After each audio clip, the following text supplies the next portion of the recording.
तर स्थानिक निवडणुका लागलेल्या आहेत, त्यामुळे स्थानिक समीकरणं बनतायत. त्या संदर्भातल्या टॉप 9 बातम्या पाहूया. तर सोलापुरात जिल्हा परिषद निवडणुकीत भाजपच्या सोबळाचा नाडा. अक्कलकोटचे भाजपचे आमदार सचिन कल्याण शेट्टी यांची माहिती. अक्कलकोटमधील 3 नगर परिषदाही भाजपा स्वतंत्र लढणार असल्याचं केलं स्पष्ट. पिंपरी चिंचवड मनपावरून सत्ताधारी 2 पक्षांमध्ये दावे प्रतिदावे. विधानसभेचे उपाध्यक्ष अण्णा बनसोडेंनी आत्मपरीक्षण करावं. आमदार उमा खापरेंचा टोला. पालिकेत पुन्हा राष्ट्रवादीची सत्ता येईल या बनसोडेंच्या वक्तव्यावर टीका.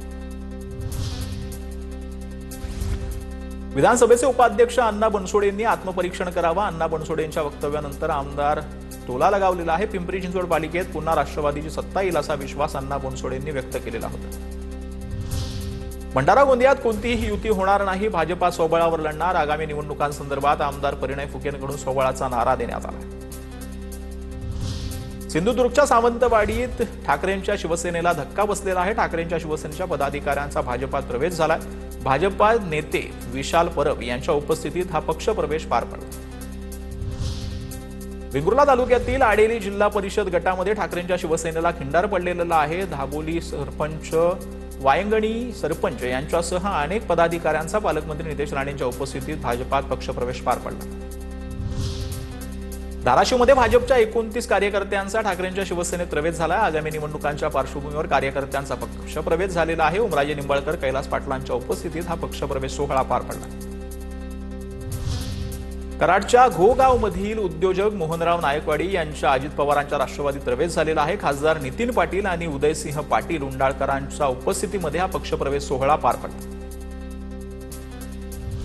रत्नागिरीच्या राजापूर तालुक्यातील शरद पवारांच्या राष्ट्रवादीला धक्का बसलाय. माजी तालुका प्रमुख आबा आडवीरेकर यांचा भव्य कार्यकर्ता मेळाव्यात शिंदेच्या शिवसेनेत प्रवेश झालेला आहे. आमदार किरण सामंत यांच्या उपस्थितीमध्ये हा पक्षप्रवेश सोहळा पार पडला.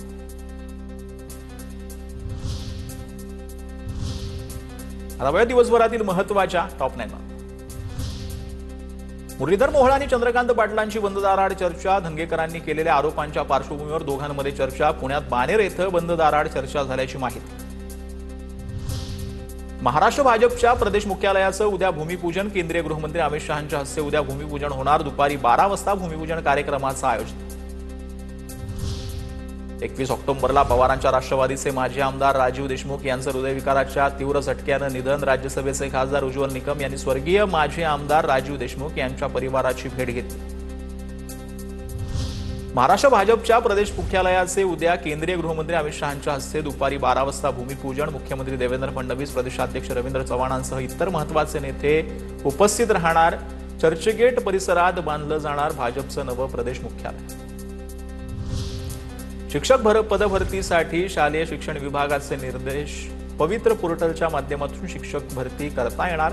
शाळांनी मागासवर्गीय कक्षाकडून विद्युनामावली तपासणी करून घेणं बंधनकारक असल्याची माहिती. विद्यार्थ्यांची फसवणूक करणाऱ्या बोगस विद्यापीठावरती यूजीसीकडून कारवाईचा बडगा. मान्यता नसलेल्या विद्यापीठांची यादी जाहीर. देशभरातील 22 बोगस विद्यापीठांमध्ये दिल्लीतील 10 तर महाराष्ट्रातील एका विद्यापीठाचा समावेश.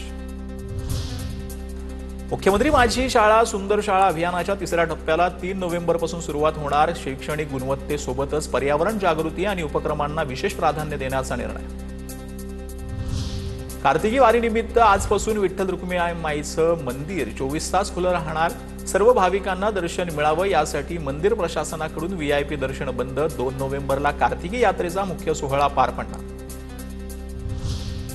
एसटी महामंडळाच्या ताफ्यात 8,300 नव्या गाड्यांची भर पडणार. स्मार्ट, वोल्वो, मिनी बस अशा सर्व श्रेणीच्या गाड्यांचा समावेश. डिसेंबर 2026 अखेर गाड्या सेवेत आणण्याचं महामंडळाचं नियोजन.